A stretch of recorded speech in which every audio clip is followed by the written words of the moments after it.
inšpirovaný skutočnou udalosťou jednej karloveskej rodiny, ktorý sa odohral pomerne nedávno.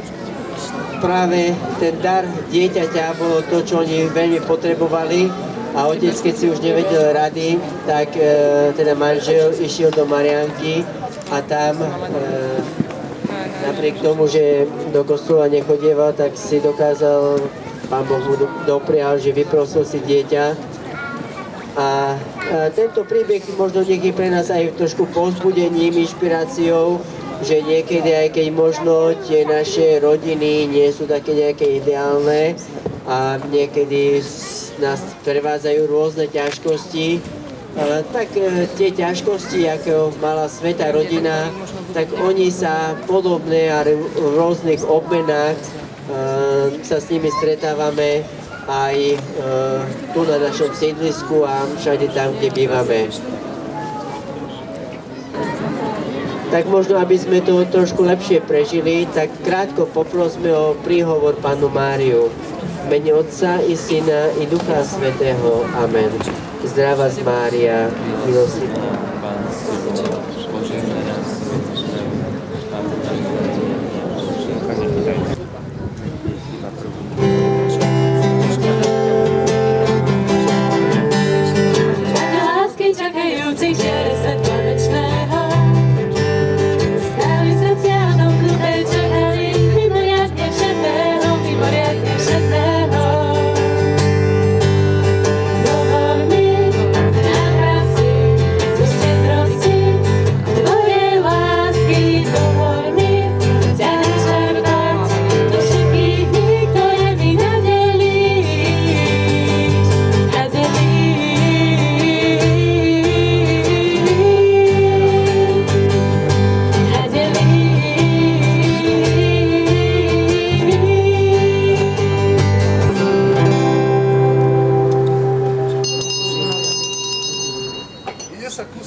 Ide sa ku stromčeku. Fíha, Bauer Vapor is 80. A tu Hossa Gaborik Chara. Čože, to sú práve podpisy. To sa ako podarilo? Ježiška, žiaden problém. Ale veď to sú naši najlepší hokejisti. Ako sa to podarilo? Vieš, to je Boží zázrak. Ako to? Veď my nechodíme do kostola. Čo?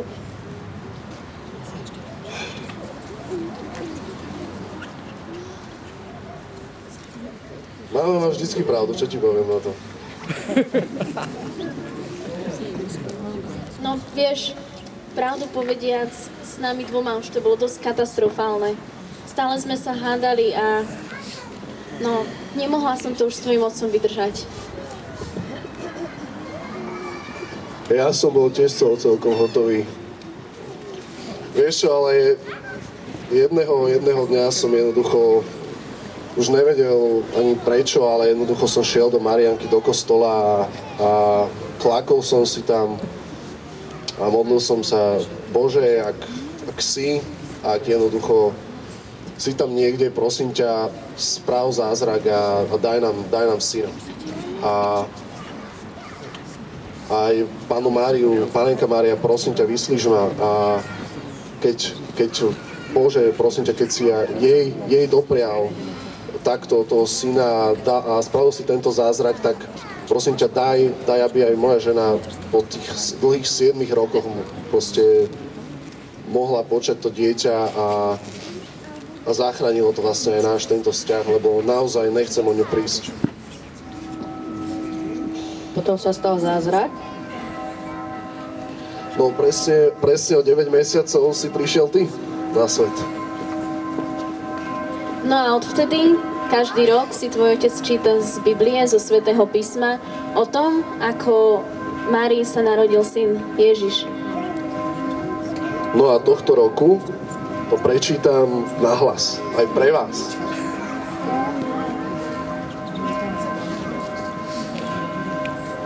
S narodením Ježiša Krista to bolo takto. Jeho matka Mária bola zasnúbená s Jozefom, ale skôr, ako by začali spolu bývať, ukázalo sa, že počala z Ducha Svätého. Mária, vitaj! Aká bola cesta? Ako sa máš? Čo to je? Jozef, úplne som sa spoľaľal na pána, že všetko dobre dopadlo. Dobre dopadlo? A to jak sa mohlo stať? Ty si tehotná? Ako sa toto mohlo stať? Jak to je možné?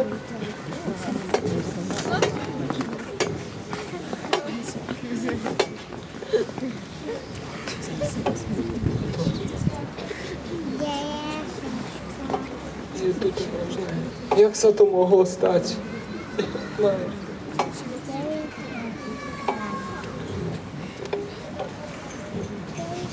Zdá sa, že oni tiež mali rozchod na vále. Vy ste sa prečo hádali?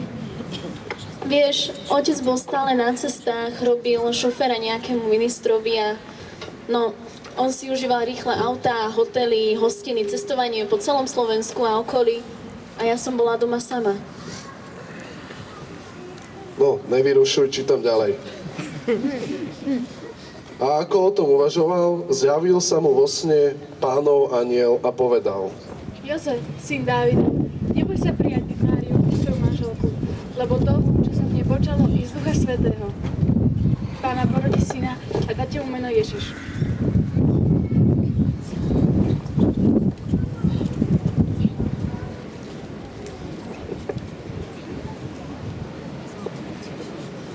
Prečo mu, otci, aj tebe sa zjavil anjel?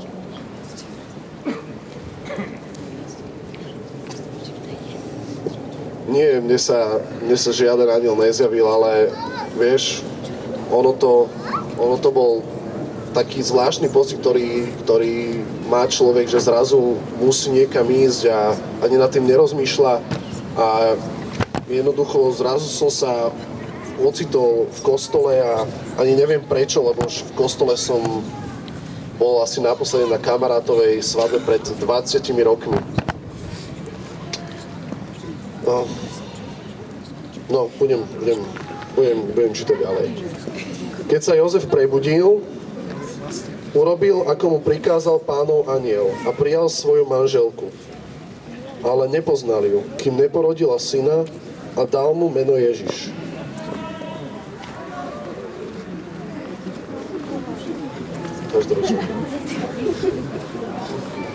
No, teraz preskočím na evangelistu Lukáša. On píše, ako to bolo so samotným narodením. V tých dňoch vyšiel rozkaz od cisára Augusta vykonať súpis ľudu po celom svete. Mária, je mi to tak ľúto, že sme nenašli žiadne ubytovanie. Ani známi, ani v hostinci. Nikde už nebolo miesta, ale môžeme sa skúsiť tuto povzerať. Možno nájdeme nejakú jaskinku. V tomto čase pastieri často trávili noci v jaskinkách alebo v nejakých šopkách, aby mali aspoň trochu strechu nad hlavou. Snáď niečo nájdeme. Netráp sa, Jozef. Spoľahnime sa na pána. Pozri, tu je krásne miesto. Poďme si sem posadiť sa a trochu si odpočinúť. Prinesem nejaké drevo, aby nám bolo teplejšie. Netráp sa, Jozef. Ale dobre, ďakujem.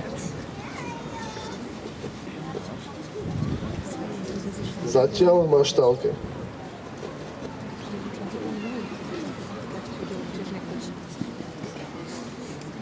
Každopádne anjeli mali z toho veľkú radosť.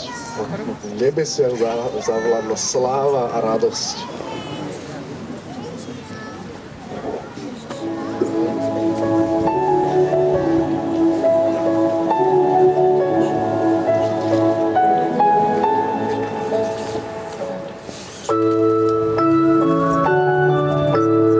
V tých dňoch vyšiel rozkaz od cisára.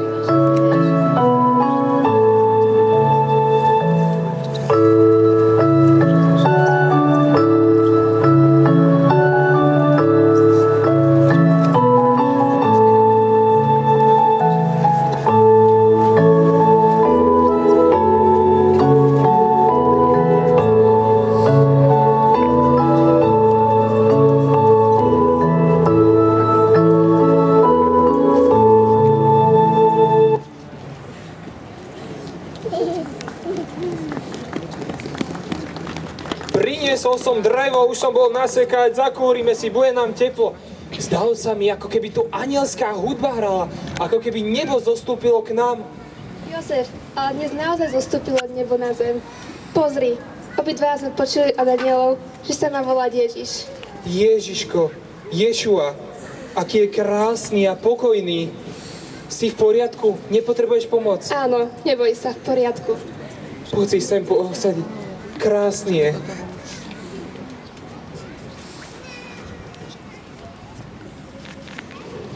V tom istom kraji boli pastieri, ktorí v noci bdeli a strážili svoje stádo. Tu zostal pri nich Pánov anjel a ožariala ich Pánova sláva. Zmocnil sa ich veľký strach, ale anjel im povedal: Národom, dnes sa vám v Davidovom meste narodil Spasiteľ Kristus Pán. A toto vám bude znamením. Nájdete dieťatko zavinuté do prienok a uložené v jasliach. Poďme, bratia, do Betlema a pozrime sa, čo sa stalo, ako nám povedal anjel. Povedal, že dieťatko je uložené v jasliach, takže rodičia tiež budú chudobní pastieri ako my.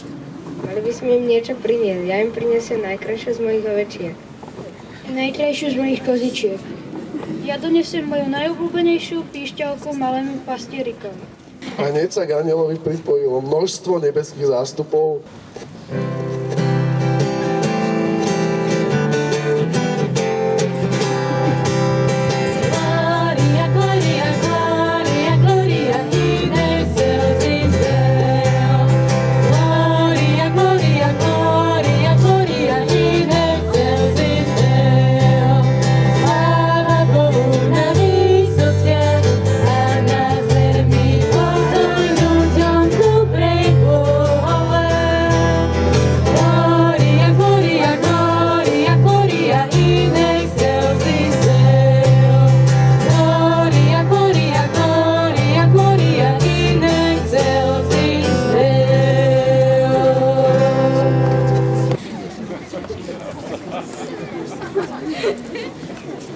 Vítajte, pastieri. Ešte tak.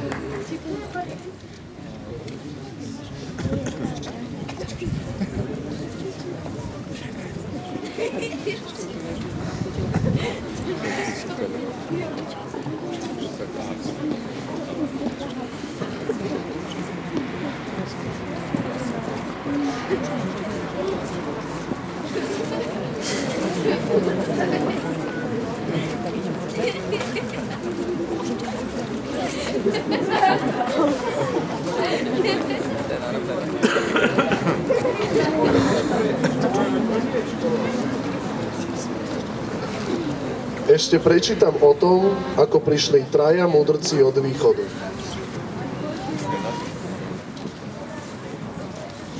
Keď sa za čias kráľa Herodesa v judejskom Betleheme narodil Ježiš, prišli do Jeruzalema múdrci od východu a pýtali sa: Deti, povedzte nám, kde je ten novonarodený židovský kráľ? Videli sme jeho hviezdu na východe.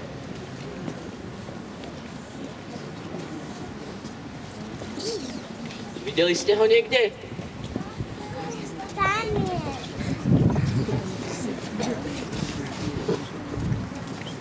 Kde je? Povedzte nám, prosím. Kde je? Za nami. Za nami je?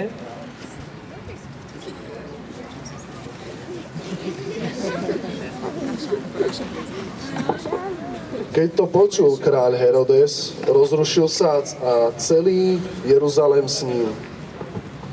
Zvolal všetkých veľkňazov a zákonníkov ľudu a vyzvedal sa od nich, kde sa má narodiť Mesiáš. Oni mu povedali: V judejskom meste Betlehem, ako písali proroci.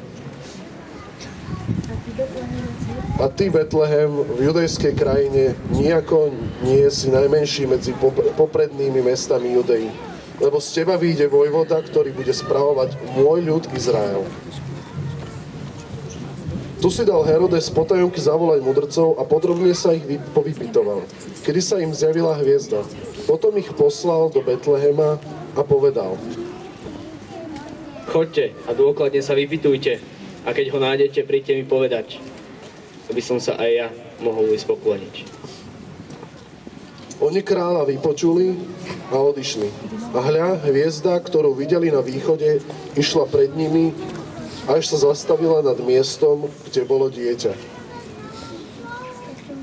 Ako zbadali hviezdu, padli na zem a kláňali sa mu. Potom otvorili svoje pokladnice a dali mu dary. Zlato, kadidlo a mirhu. A keď vo sne dostali pokyn, aby sa nevracali k Herodesovi, inou cestou sa vrátili do svojej krajiny. Keď som sa narodili a dostali ste tiež nejaké darčeky? No, každopádne sme mohli povedať, že ja som dostal rozum. Lebo predtým ten môj život bol viac menej stále len hokej, proste hranie hokeja, potom som dokonca hral aj vo finále Československej ligy, avšak ten pravý zmysel to dostalo asi až, keď sa fakt naozaj narodil ty.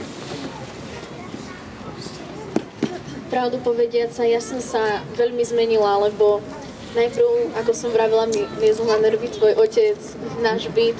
V podstate všetko, už sa to tam nedalo naozaj zvládať, ale ako si prišiel ty, tak povediac, prišlo k nám aj Božie požehnanie. Inak počuli ste, že vraj zamrzlo karloveské rameno. Nepôjdeme zajtra vyskúšať novú hokejku? Jasné, poďme. No chalani, ale ja v bráne nebudem. Tak zavolajme Drábekovcov. No, tak trošku tej múdrosti od tých múdrcov kvaplo aj tebe. Dobre, ty zavolaj Drábekovcov a ja zavolám Banajovcov.